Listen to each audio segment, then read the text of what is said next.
মহেশতলায় ১২৫তম বর্ষের শীতলা পুজো, সম্প্রীতির বার্তা ও পরিবেশ সচেতনতা।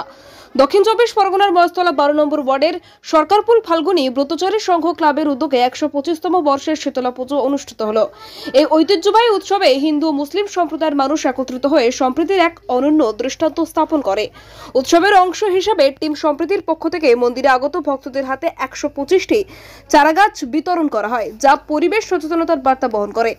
উৎসবের বিশেষ আকর্ষণ ছিল রামকৃষ্ণ মিশনের মহারাজ স্বামী কণ্ঠনন্দজির উপস্থিতি। তার উপস্থিতি অনুষ্ঠানে আধ্যাত্মিক গুরুত্ব যোগ করে। এছাড়াও ১২, ১৩ এবং ১৭ নম্বর ওয়ার্ডের কাউন্সিলর সহ স্থানীয় বিশিষ্ট ব্যক্তিবর্গ অনুষ্ঠানে অংশগ্রহণ করেন। এই পুজো শুধুমাত্র একটি ধর্মীয় অনুষ্ঠান নয়, বরং এটি সামাজিক সম্প্রীতি ও পরিবেশ সচেতনতার প্রতীক হিসেবে বিবেচিত হচ্ছে। স্থানীয় বাসিন্দারা এই উদ্যোগকে সাধুবাদ জানিয়েছেন এবং আশা প্রকাশ করেছেন যে এই ধরনের অনুষ্ঠান ভবিষ্যতেও সমাজে ইতিবাচক পরিবর্তন আনবে।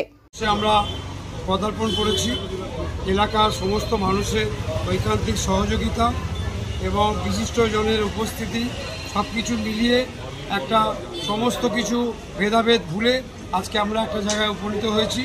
আমাদের উদ্দেশ্য হচ্ছে যে এই মায়ের যেন আমরা আশীর্বাদটা যেভাবে পেয়ে এসেছি, আগামী দিনও এলাকার মধ্যে শান্তি শৃঙ্খলা সম্প্রীতি বজায় থাকে। তাই জন্য আমার ভাইয়েরা তারা বৃক্ষ দান করছে, এবং সম্প্রীতি বলে একটি সংস্থা আমাদের এই পূজা অনুষ্ঠানে তারা অংশগ্রহণ করে বহু মানুষকে চারা গাছ তুলে দিচ্ছে এবং সবুজের প্রতীক হিসাবে। আরও এবং সম্প্রতি গতকাল কবিগুরু রবীন্দ্রনাথ ঠাকুরের আমরা পালন করেছি জন্মদিন, সেই গুরুকে সম্মান জানানো হচ্ছে ইত্যাদি মিলিয়ে আমরা আনন্দিত এবং উৎসব মুখর হয়ে যাচ্ছি। আমরা ১২৫তম বর্ষে আমরা যে ভাগ্যবান যে আমরা এই পুজোটার সাথে একসাথে এক জায়গায় হতে পেরেছি। কেন এই পুজো আমাদের বাপদাদার আমল থেকে এই পাড়ায় আমরা পুজোটা দেখে চলে আসছি।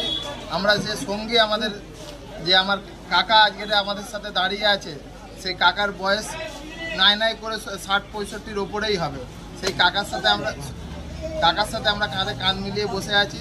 আর আমাদের সম্প্রীতির তরফ থেকে আমরা চিন্তা করেছিলাম যে যখন ১২৫তম পুজো, তো আমরা ১২৫টা গাছ মানুষের হাতে তুলে দেবো এবং মানুষ সেটা যত্ন করে এটা একটা সম্প্রীতির বার্তা তুলে ধরবে, যে সম্প্রীতির তরফ থেকে আমরা ১২৫ মহেশতলা থেকে শেখ সাইফুদ্দিনের রিপোর্ট, ডিএন নিউজ বাংলা।